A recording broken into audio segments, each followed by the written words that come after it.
Welcome to the Foundery, where leaders are forged daily. Each week we investigate themes of leadership, entrepreneurship, and mindset with some of the greatest minds in real estate. And now, the data scientist of real estate, George Roberts.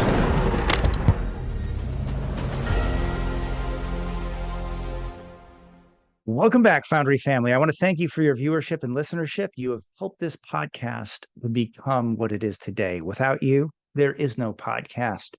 This is the second of two highlight episodes consisting of the best moments of the first 127 episodes. We will resume our regularly scheduled programming on Monday. Enjoy.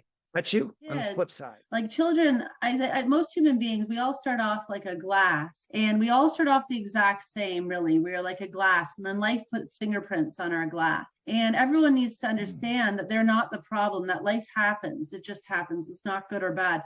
It just happens. And we tend to be shaped by these experiences. But everyone really has the same opportunity if they could see past what's happened to them and really tap into their inner potential. Believe in themselves. Everyone can do this. I believe anyone can be an entrepreneur, and anyone can start investing. And Vaughn and I have no investment background, no business background, no finance, none of that. We are self-taught. But if you don't believe in yourself and you keep living in your old self, people will never be able to push forward. So teaching at the Boys and Girls Club, and that's why I spend most of my time teaching kids and doing a lot of these talks like this to really spread the word, to really tell people that you are amazing and you could do anything. The only thing that's impossible is the word impossible, because the word impossible broken up says I'm possible. So everyone can do this. I'm not special and you're less special. That's what people think, that like, once again, real estate's reserved for the wealthy, entrepreneurship's reserved for the brave. We all can go back.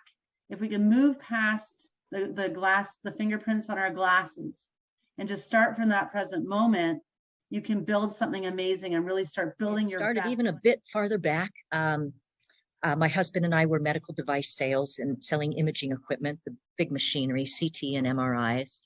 And that was a great gig, great job, a territory in Hawaii, company car, cell phone, things seemed to be going fine until you stop working. Or you don't sell very much. And I thought, this is not a passive income deal. In fact, this is a hyperactive job. The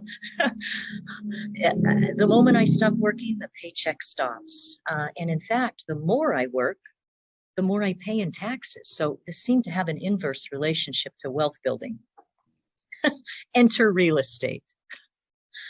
So about 10 years ago, I started dabbling in real estate.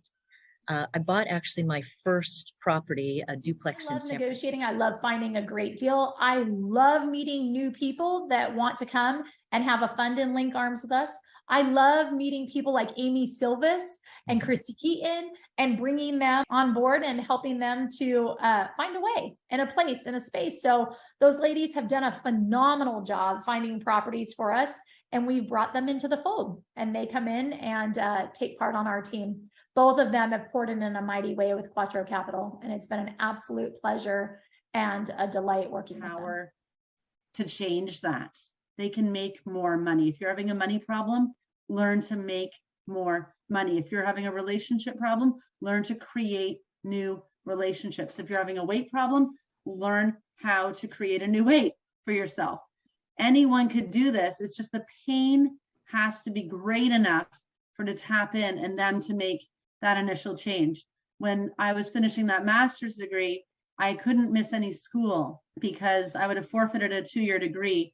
My child got an infection in daycare and had to stay in a hospital, and I could not stay with him. I couldn't stay with him. My husband had to stay with him and get permission for the other woman in the ward that a man could stay there. That was one of the lowest moments as a new mother that you could face. And at that point, I thought, I really realized how important freedom is to me. And that's really, truly what I stand for. So it's only at moments like that, pivotal moments in your life, that you could truly grow from. If things are too easy, the pain's not there, you're less likely to make that change. It is definitely a team sport, so don't try to go it alone. I did that years ago at the lone wolf out there. And even if you start with money in this business, you run out pretty quickly. So embrace the idea that it is a team sport. And then second, partner with people that have skill sets you don't.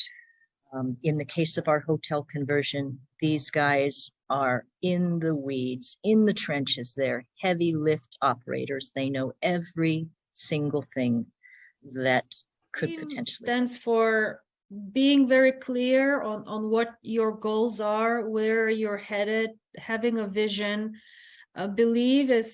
Believing in yourself, knowing that making those dreams a reality is possible, and surrounding yourself with the right individuals, positive, like-minded individuals who will help you get there.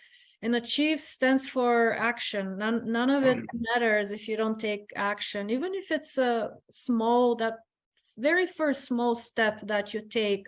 But it's important to take action and be consistent and persistent. And over time, you'll get closer to making those dreams a reality. So for me, it's all of that is about creating or enabling others to find their personal freedom and realizing those dreams, those goals, and using or applying, if you will, real estate as one vehicle to get there. Entrepreneurship to me really means everything which I stand for, which is freedom. And I find so much freedom in entrepreneurship. And it's not just because I don't have to answer to a boss or I could set my own hours. It really is, I have the ability to create information and ideas and bring them into fruition and into life, and to really make an impact on the world with these ideas. And there's no really any other job out there where you have the liberty that you do as an entrepreneur, which is really to take your ideas and bring them into action. So I think all entrepreneurs really have to come from a passion-driven business, because it's very rare that your entrepreneurial endeavors are not aligned with some sort of passion or social impact endeavor. Because we always say at the end of the day, if your purpose is just to make money, you're never really going to have the true benefits of having an impactful business and having the experience as an entrepreneur. I would say, if you have not gotten in a deal and you're wanting to get into the multifamily space, link up with an incredible operator. The sooner you can get in a deal, the sooner your confidence level rises. The sooner you can have a competent conversation with a broker, and they in turn are going to find out that you're the real deal, that you're in a deal, and that you're making massive moves. I would also say that the sooner you get in, it's the law of the first deal. Yes. Once you have your first deal, doors begin to open. People begin to take you more serious. When you get to that place of trying to raise money, if you're already in a deal, you can speak from a place of experience. You have to show up 100% every day. A lot of times people see the success and glamour, but there's a lot of blood, sweat, and tears that goes behind the scenes. Not everything goes perfectly. You're learning and growing every day.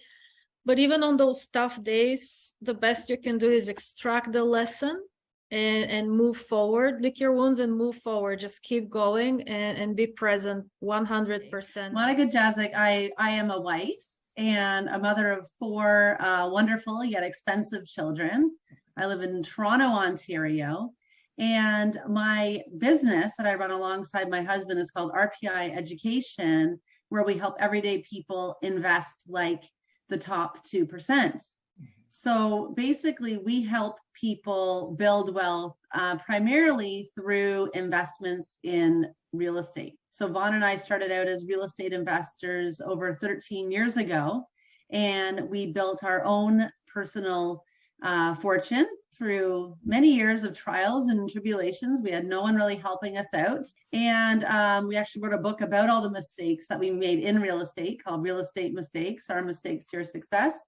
And from these mistakes, we have created a really amazing community and consulting company where we help people build wealth through real estate get the results that they want to achieve so they can live and be able to afford their best life without having to go through those trials and tribulations that Vaughn and I went through when starting out as real Writing, estate. I always like to describe it as an art and a science. And the art part of it is the one that requires adjustments based on the market, sub-market, or market conditions, which is what we're going through right now in 2023, where we're seeing continuously rising interest rates, still higher costs for payroll, materials, and such, et cetera, et cetera. So there are a few things that we are doing as we evaluate property to adjust our underwriting. We're first of all, being more conservative as far as rent growth is concerned, returning really to more normalized historical levels of 3% or so. And again, that's very market specific. Increasing the vacancy factors as appropriate, accounting for some interim vacancy increases that we're seeing in the market, and looking at the expense side of the equation. Specifically in my markets, insurance expenses have gone through the roof. And of course, nobody has a crystal ball, but we are checking with insurance brokers multiple times throughout the